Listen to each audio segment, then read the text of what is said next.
तो good morning friends, कैसे हैं आप सब। फ्रेंड्स, आज हम जो वीडियो लेके आए हैं वो बहुत ही इंपॉर्टेंट है, क्योंकि वो वीडियो है नेशनल एजुकेशन पॉलिसी 2022। और ये फ्रेंड्स इसका पार्ट 1 है।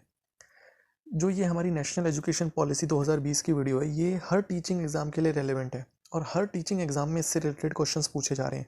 चाहे वो सी टेट हो, चाहे वो यूपी टेट हो, चाहे वो DSSB हो, KVS हो, NVS हो, एच टेट हो या रीट हो, हमारा कोई भी एग्ज़ाम हो टीचिंग रिलेटेड, उसमें नेशनल एजुकेशन पॉलिसी से काफ़ी ज़्यादा क्वेश्चंस पूछे जा रहे हैं। और आप देखेंगे कि इस वीडियो के इसके नेशनल एजुकेशन पॉलिसी के मैं 2 से 3 पार्ट बनाऊंगा, और वो जो पार्ट्स होंगे उसमें जो क्वेश्चंस होंगे या जो भी उसके अंदर कंटेंट होगा वो बहुत ही ज़्यादा इंपॉर्टेंट होगा, और वो वही वही कंटेंट होगा जो एग्ज़ाम्स में पूछा जा रहा है। ठीक है, तो मैंने आप लोगों का बहुत काम आसान कर दिया है। आपको पूरी एजुकेशन पॉलिसी पढ़ने की ज़रूरत नहीं है। जो भी मुझे उसमें इंपॉर्टेंट लगा और जो एग्ज़ाम्स में पूछा जा रहा है, वही मैं उस कंटेंट को निकाल कर लेके आया हूँ, और उसी से रिलेटेड हम इसके अंदर क्वेश्चंस करेंगे, और जो भी कंटेंट हम देखेंगे वो सारा हमारा बहुत इंपॉर्टेंट होगा। चलिए बढ़ते हैं हम अब आगे अपने कंटेंट की तरफ। देखिए, जो पहला है हमारा नेशनल एजुकेशन पॉलिसी 2020, इसके अंदर जो पहली बात हमें सबसे इंपॉर्टेंट चीज़ ये है, जो हमारा फर्स्ट पॉइंट है ये, कि the National Education Policy 2020 is the first education policy of the 21st century. 21वीं सदी की ये पहली पॉलिसी है एजुकेशन से रिलेटेड। ठीक है, the first education policy of 21st century, first education policy है ये। इसके बाद, it is based on the principle that education must develop social, ethical and emotional capacities. इनका मानना ये है कि जो एजुकेशन है वो सिर्फ एक रोट लर्निंग ना हो, बल्कि वो बच्चे के अंदर ऐसे प्रिंसिपल्स डेवलप करे जिससे social, ethical and emotional capacities भी डेवलप हो बच्चे के अंदर। फिर आगे कह रहे हैं कि the unfinished agenda of national policy on education 1986 is modified इन 1992। कि जो सबसे पहले हमारी national policy on education I थी 1986 में, उसकी जो खामियां थी उन्हें दूर करने की कोशिश करी गई थी, जो हमारी पॉलिसी 1992 में आई गई थी। फिर लेकिन 1992 के बाद कोई मेजर पॉलिसी आई नहीं, सिर्फ एक ही आई थी, Right of Children to Free and Compulsory Education Act 2009। यही पॉलिसी आई थी 1992 के बाद। कोई ऐसी मेजर पॉलिसी आई ही नहीं थी जिससे हमारा स्ट्रक्चर को चेंज किया जाए या फिर कुछ न्यू डेवलपमेंट्स की जाए एजुकेशन से रिलेटेड। जो सबसे पहले हमारी आई थी 1986, फिर 1992, उसके बाद Right of Children to Free and Compulsory Education Act 2009। लेकिन उसके बाद जब जो हमारी आई है वो है न्यू नेशनल एजुकेशन पॉलिसी 2020। और ये बहुत इंपॉर्टेंट है क्योंकि बहुत करंटली ये लॉन्च हुई थी, तो इससे रिलेटेड क्वेश्चंस बहुत पूछे जा रहे हैं एग्जाम्स के अंदर। अब आगे हम देखते हैं कि जो स्कूल एजुकेशन थी उसके बारे में इसका क्या कहना था। स्कूल एजुकेशन से रिलेटेड इसमें क्या कहा गया था। सबसे पहले क्या गया था कि the 10+2 structure in school education will be modified with a new pedagogy and curricular restructuring of 5+3+3+4 covering ages 3 to 18। जो हमारा पहले स्ट्रक्चर होता था 10+2 का, उसे चेंज करा गया, उसे इररेलेवेंट मानकर चेंज किया गया, और उसकी जगह जो न्यू हमारा स्ट्रक्चर आया वो 5+3+3+4 का आया। आगे हम देखेंगे कि कैसे 5+3+3+4 का स्ट्रक्चर आया। देखिए, ये जो हमारा पहले स्ट्रक्चर होता था, जिसमें दो पार्ट्स में से डिवाइड किया गया था। जो एक था एज 6 से लेकर 16 तक, और एक 16 अबव 16 to 18 हो गया। 6 to 16 और फिर 7 to 17 और 18, इसे दो पार्ट्स में डिवाइड किया गया था। 6 से क्या होता था कि फर्स्ट क्लास से स्टार्ट हो जाता था, फर्स्ट टू 10th, और फिर 11th और 12th, 4 स्टेजेस में डिस्ट्रीब्यूट कर दिया। कौन सी स्टेजेस में डिस्ट्रीब्यूट किया है। सबसे पहली हमारी है फाउंडेशनल स्टेज, और फाउंडेशनल स्टेज को भी इन्होंने दो पार्ट्स में डिवाइड किया है। पार्ट है 3 ईयर्स का, जिसके अंदर 3 से 6, एजेस 3 to 6, जो आंगनवाड़ी या बाल वाटिका होती है या प्री स्कूल होता है, जो प्री स्कूल होता है आंगनवाड़ी या बाल वाटिका, या उसे हम प्री प्राइमरी भी कह देते थे, तो ये हमारा फाउंडेशनल स्टेज के अंदर आएगा। उसके बाद 2 साल का class first and second, ages 6 to 8 के लिए। उसके बाद आप देखेंगे नेक्स्ट जो हमारा है वो है प्रिपरेटरी, जिसके अंदर क्लास 3 to 5, थर्ड क्लास से लेकर 5th तक है। और लास्ट में 2 आ गए हमारे मिडिल और सेकेंडरी। मिडिल के अंदर क्लास 6 to 8 और क्लास 9 to 12 है। तो इसके अंदर जो सबसे इम्पॉर्टेंट है वो इम्पॉर्टेंट चीज़ ये है कि जो पहले हमारा 10+2 का स्ट्रक्चर होता था, जो हमारा पहले 10+2 का स्ट्रक्चर होता था उसे रीस्ट्रक्चर किया गया 5+3+3+4 में। ये बहुत इंपॉर्टेंट है, ये पूछा जा चुका है कई एग्जाम्स में, 5+3+3+4। तो इसको ज़रूर ध्यान रखिएगा, ठीक है। उसके बाद हम बढ़ते हैं अपनी नेक्स्ट स्लाइड की ओर। अब देखिए, जो हमें नेशनल पॉलिसी में बताया गया, एजुकेशन पॉलिसी में जो हमें बताया गया है, उसके अंदर ये कहा गया है कि over 85% of children's cumulative brain development occurs prior to the age of 16। जो बच्चे की 85% दिमाग का विकास हो जाता है वो 6 साल की उम्र से पहले ही हो जाता है। इस वजह से जो अर्ली चाइल्डहुड केयर एजुकेशन है, ECCE है, उस पर बहुत ज़्यादा जोर डाला गया है। ECCE पे बहुत ज़्यादा जोर डाला गया है, इसी वजह से डाला गया है कि बच्चे का 85% दिमाग का विकास या कॉग्निटिव डेवलपमेंट होती है, जो ब्रेन की डेवलपमेंट होती है, वो 6 साल की उम्र से पहले ही हो जाती है। लेकिन हमारा स्ट्रक्चर ऐसा था कि बच्चा 6 साल से पहले स्कूल ही नहीं जाता था, तो वो जो उसकी डेवलपमेंट होती थी वो एक तरह से बंदिश में रह जाती थी, उसको जो क्रिएटिव स्किल्स मिलनी चाहिए थी वो नहीं मिल पाती थी। आगे बढ़ते हैं। The overall aim of ECC will be to attain optimal outcomes in the domain of physical motor development, cognitive development and socio emotional ethical development, cultural artistic development and the development of communication and early language literacy and numeracy. ये कहना चाह रहा है कि जो ECC का M होगा, जो आउटकम्स उसके आएंगे, वो physical development, cultural artistic development, cognitive development, motor development, socio emotional ethical, जो हम बोला जाता है कि बच्चे का होलिस्टिक डेवलपमेंट हो रही है, वो होलिस्टिक डेवलपमेंट के अंदर ये सारे डोमेन्स आते हैं, physical and motor development, cognitive development, socio emotional ethical development, cultural artistic development and development of communication, early language literacy and numeracy. ये सारी चीज़ें हैं, ये बच्चे की डेवलपमेंट जब ही होगी जब बच्चे को प्रॉपर प्री प्राइमरी या बच्चा बाल वाटिका में जाएगा, इसलिए ये बहुत ज़्यादा इंपॉर्टेंट है। उसके बाद जो एक बहुत इंपॉर्टेंट पॉइंट बोला गया वो ये है NP 2020 में कि a national curriculum and pedagogical framework for early childhood care and education for children up to the age of 8 will be developed by NCERT in 2 parts, namely a sub framework for 0 to 3 years old and a sub framework for 3 to 8 years old। ये जो point है ये बहुत important है और exams में किसी भी एग्जाम में पूछा जा सकता है। NCPF ECCE ये इसकी शॉर्ट फॉर्म हो गई, तो ये किसी भी एग्जाम में पूछा जा सकता है, इसकी एब्रीविएशन भी पूछी जा सकती है, तो ये ज़रूर पता होना चाहिए। अब ये है कि the mid day meal programme shall be extended to preparatory class in primary school. जो मिड डे मील है, जो बच्चों को मिड डे मील दी जाती थी, वो क्लास 1 to 8 को दी जाती थी, क्लास 1 to 8 को दिल्ली में नहीं, ऑल ओवर इंडिया ही। लेकिन ये पॉलिसी आने के बाद अब नर्सरी और KG क्लास के बच्चे होते हैं जो हमारे स्कूल्स में, जैसे हम भी दिल्ली में ही टीचर हैं, तो नर्सरी और KG क्लास के जो बच्चे होते हैं अब उनको भी मिड डे मील दी जाती है। लेकिन अब से कुछ टाइम से पहले, कोविड से पहले, उनको ये मिड डे मील नहीं दी जाती थी, क्योंकि mid day meal class 1 to 8 के लिए ही होती थी। लेकिन अब इसको एक्सटेंड किया गया है प्रिपरेटरी क्लासेस के लिए भी। प्रिपरेटरी क्लासेस नर्सरी और KG हो गई हमारी, जो हमारी बाल वाटिका होती हैं, जो प्री प्राइमरी होती हैं, तो उसमें भी मिड डे मील को लाया गया है। तो ये बहुत इंपॉर्टेंट क्वेश्चन है, यही पूछ सकता है कि जो मिड डे मील प्रोग्राम है उसको कहाँ तक बोला गया है, तो अब बोला गया है वो 1 to 8 नहीं, प्रिपरेटरी क्लासेस में भी नर्सरी KG to 8 बोला गया है। एक जो इंपॉर्टेंट पॉइंट इसके अंदर दिया गया था कि estimated to be over 5 crore number have not attend foundational literacy and numeracy. लगभग हमारे 5 करोड़ बच्चे ऐसे हैं जिन्होंने फाउंडेशनल लिटरेसी एंड न्यूमरेसी अभी तक अटेन नहीं करी है। फाउंडेशनल लिटरेसी एंड न्यूमरेसी का मतलब ये है कि बच्चा बेसिक लिख पढ़ सकता हो और बच्चा न्यूमरेसी, बच्चे को बेसिक मैथ्स आती हो, तो ये हमारी फाउंडेशनल लिटरेसी एंड न्यूमरेसी में आ गई।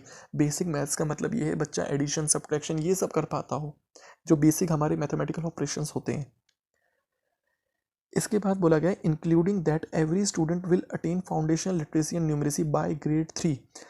इसके अंदर ये कहा गया है कि ग्रेड 3 मतलब 3rd क्लास तक हर बच्चा FLN, जो ये फाउंडेशनल लिटरेसी एंड न्यूमरेसी है, इसकी शॉर्ट फॉर्म FLN है, कि FLN है जो ग्रेड 3 तक हर बच्चा अटेन कर ले, और इसका इन्होंने इसका 2025 इसकी डेडलाइन दे रखी है कि 2025 तक हर बच्चा ये अटेन ज़रूर कर ले। आगे बढ़ते हैं हम। यही पॉइंट आ गया ना। The highest priority of the education system will be to achieve universal foundational literacy and numeracy in primary schools by 2025। 2025 तक हमारे देश का हर बच्चा जो 3rd क्लास तक पहुंच गया हो वो FLN को अचीव कर ले। ये हमारी प्रायोरिटी है, highest priority of education system है ये करंटली। दूसरा एक बहुत इंपॉर्टेंट पॉइंट बोला गया है कि प्यूपिल टीचर रेशियो को 30:1 बोला गया है। 30:1 अब जो बोला गया है हमारी एजुकेशन पॉलिसी में 30:1। पहले ये 40:1 था, लेकिन अब ये 30:1 बोल दिया गया है। और ये भी बोला गया है कि लेवल्स ऑफ स्कूल जहाँ पे large number of socio economically disadvantage students हों, जहाँ पे ऐसे कुछ एरियाज़ हों या फिर कुछ ऐसी प्रॉब्लम्स हो, इकोनॉमिकल बैकग्राउंड से बच्चे आते हो या फिर फर्स्ट लर्नर्स हों, फर्स्ट जनरेशन लर्नर्स हो, ऐसी कोई भी अगर कहीं ऐसी जगह प्रॉब्लम्स है तो वहाँ पर ये रेशियो PTR का रेशियो 25:1 होना चाहिए। तो ये दोनों हमारे बहुत इंपॉर्टेंट हैं, प्लीज़ आप इनको नोट कर लीजिएगा। और मैं आप सबको बता दूं कि मैं जो हमारे ये पार्ट 1 की मैंने वीडियो डाली है इसकी मैं फुल PDF भी आपको लिंक प्रोवाइड कराऊंगा डिस्क्रिप्शन के अंदर, तो आप उसको भी डाउनलोड कर सकते हैं और आगे आप उसका प्रिंट वगैरह निकाल सकते हैं या उसमें से भी आपको कुछ नोट डाउन करना हो मार्क कर सकते हैं, इंपॉर्टेंट आप लिख सकते हैं। एक ये है कि digital infrastructure for knowledge sharing, Diksha. ये दीक्षा एक प्लेटफॉर्म बनाया गया है जिसके अंदर क्या होता है कि जो टीचर्स होते हैं उनकी प्रोसेस के लिए या फिर उनकी लर्निंग के लिए कुछ चीज़ें डाली जाती हैं जो उनके लिए बहुत रेलेवेंट होती हैं। कुछ प्लान्स या कुछ कोर्स लॉन्च करे जाते हैं जिनसे उनको बहुत हेल्प मिलती है। तो इसकी एब्रीविएशन है, ये पूरा आपको याद होना चाहिए, digital infrastructure for knowledge sharing. ये कई पेपरों में DSSB के भी कई एग्जाम्स में पूछा गया है, digital infrastructure for knowledge sharing, Diksha short form. अब आगे है the number of out of school children in age groups of 6 to 17 years is 3.22 crore. ये मैं जो भी आपको दे रहा हूँ मटेरियल या कोई भी आपको डाटा दे रहा हूँ ये हमारी एजुकेशन पॉलिसी में गिवन है, मैं गूगल से सर्च करके नहीं दे रहा हूँ। जो हमारी एजुकेशन पॉलिसी में लिखा हुआ है वही मैं आपको प्रोवाइड करवा रहा हूँ। तो उसके अंदर दे रखा है कि अकॉर्डिंग टू सर्वे 6 से 17 साल की उम्र में बच्चे जो अभी तक स्कूल में नहीं पहुँचे हैं, out of school children age group है वो 3.22 करोड़ है। 3.22 करोड़, 22 करोड़। ठीक है, तो आगे बढ़ते हैं हम। अच्छा, कुछ मेजर पॉइंट्स ये हैं कि जो हमारे पॉलिसी के अंदर दे रखे हैं। सबसे पहले की पॉलिसी में ये कहा गया है कि होलिस्टिक डेवलपमेंट होनी चाहिए लर्नर्स की। होलिस्टिक मतलब हर वे में डेवलपमेंट, फिजिकल डेवलपमेंट भी, मोटर डेवलपमेंट भी, कॉग्निटिव डेवलपमेंट भी, सोशल भी डेवलपमेंट भी, हर डेवलपमेंट बच्चे की होनी चाहिए। जो नेक्स्ट चीज़ बोली गई है कि reduce curriculum content to enhance essential learning and critical thinking. जो बोला गया है कि ऐसा ना हो कि बच्चे के ऊपर रोट लर्निंग का दबाव ही दिया जाए, बच्चे का करिकुलम रिड्यूस किया जाए और वो करिकुलम लॉन्च किया जाए जिसमें क्रिटिकल थिंकिंग या एसेंशियल लर्निंग हो बच्चे की। फिर है एक्सपीरियंशियल लर्निंग। एक्सपीरियंशियल लर्निंग वो है लर्निंग जिसमें बच्चा करके सीखता है, वो एक्टिविटीज़ करवाई जाए या वो लर्निंग हो या वो करिकुलम हो जिसमें बच्चा करके सीखे। ये ना हो कि बच्चा पैसिव लर्नर ना हो, बच्चा करके सीखे। फिर है एम्पावर स्टूडेंट्स थ्रू फ्लेक्सिबिलिटी इन कोर्स चॉइसेस। बच्चे को फ्लेक्सिबिलिटी हो कोर्स चूज़ करने में, उसकी चॉइस हो वो जैसा चूज़ करना चाहे, आर्ट्स में, साइंस में, किसी भी वे में, वोकेशनल कोर्सेज में, जिसमें भी चूज़ करना चाहे तो उसे पूरी फ्लेक्सिबिलिटी होनी चाहिए चूज़ करने के लिए। और नेक्स्ट पॉइंट है कि मल्टीलिंग्विलिज्म, मतलब एक से ज़्यादा लैंग्वेजेस का यूज़ हो। लेकिन जो 3 टायर लैंग्वेज सिस्टम है उस पर अब भी दबाव डाला गया है और वो जैसे पहले चल रहा था वो वैसे ही चलता रहेगा। 3 टायर लैंग्वेज है, जो 3 लैंग्वेज सिस्टम है हमारा जो, और मल्टीलिंग्विलिज्म पे अब भी एम्फेसिस किया गया है कि वही होना चाहिए, एक से ज़्यादा लैंग्वेज, ऐसा इन्वायरमेंट प्रोवाइड किया जाए जहाँ बच्चा एक से ज़्यादा लैंग्वेजेस सीखे।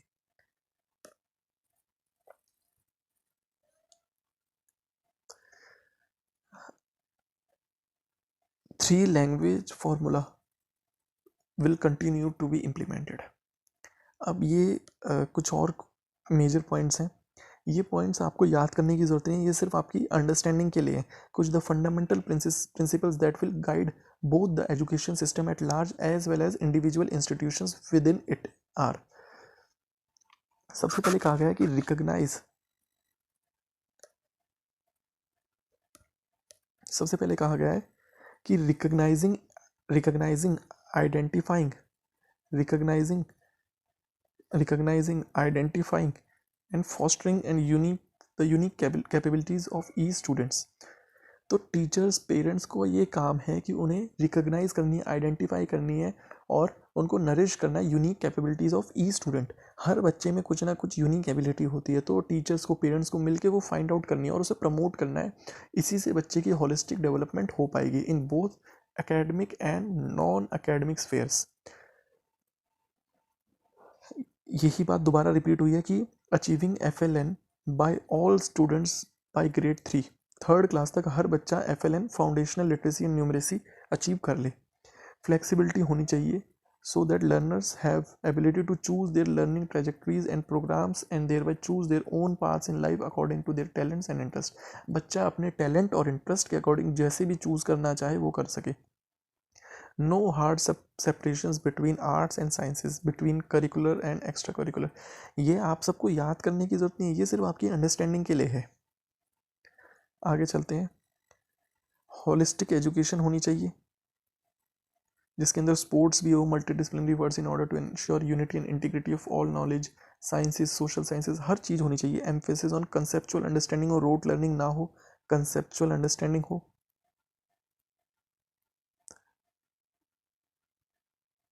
कंसेप्चुअल अंडरस्टैंडिंग हो, रोट लर्निंग ना हो। क्रिएटिविटी एंड क्रिटिकल थिंकिंग हो। Ethics and human constitutional values का भी ध्यान दिया जाए कि empathy, respect for others, cleanliness, courtesy, democratic spirit, spirit of service, respect for public property.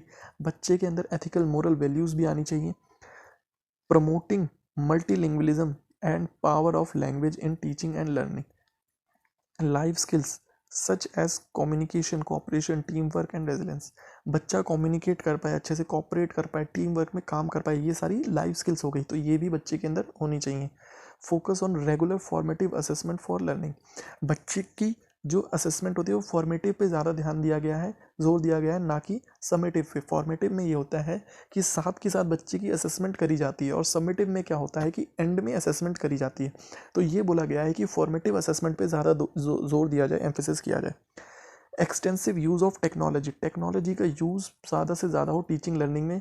Removing learning language barriers, increasing access of दिव्यांग students and educational planning and management.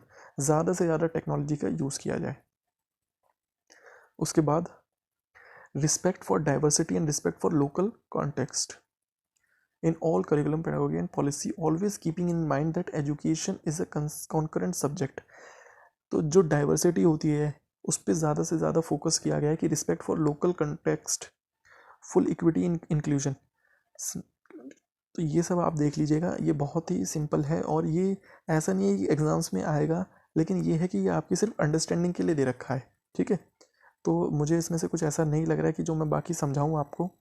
तो यहीं पे हम इस वीडियो को एंड करते हैं और अब हम इसका नेक्स्ट पार्ट लेके आएंगे, पार्ट 2, जिसके अंदर हम और जो हमारा रह गया है वो हम बाकी सब आपको समझाएंगे। और मैं डिस्क्रिप्शन में इसके लिंक दे दूंगा, आप उससे वहाँ से इस वीडियो को डाउनलोड, इस PDF को डाउनलोड कर सकते हैं डिस्क्रिप्शन से।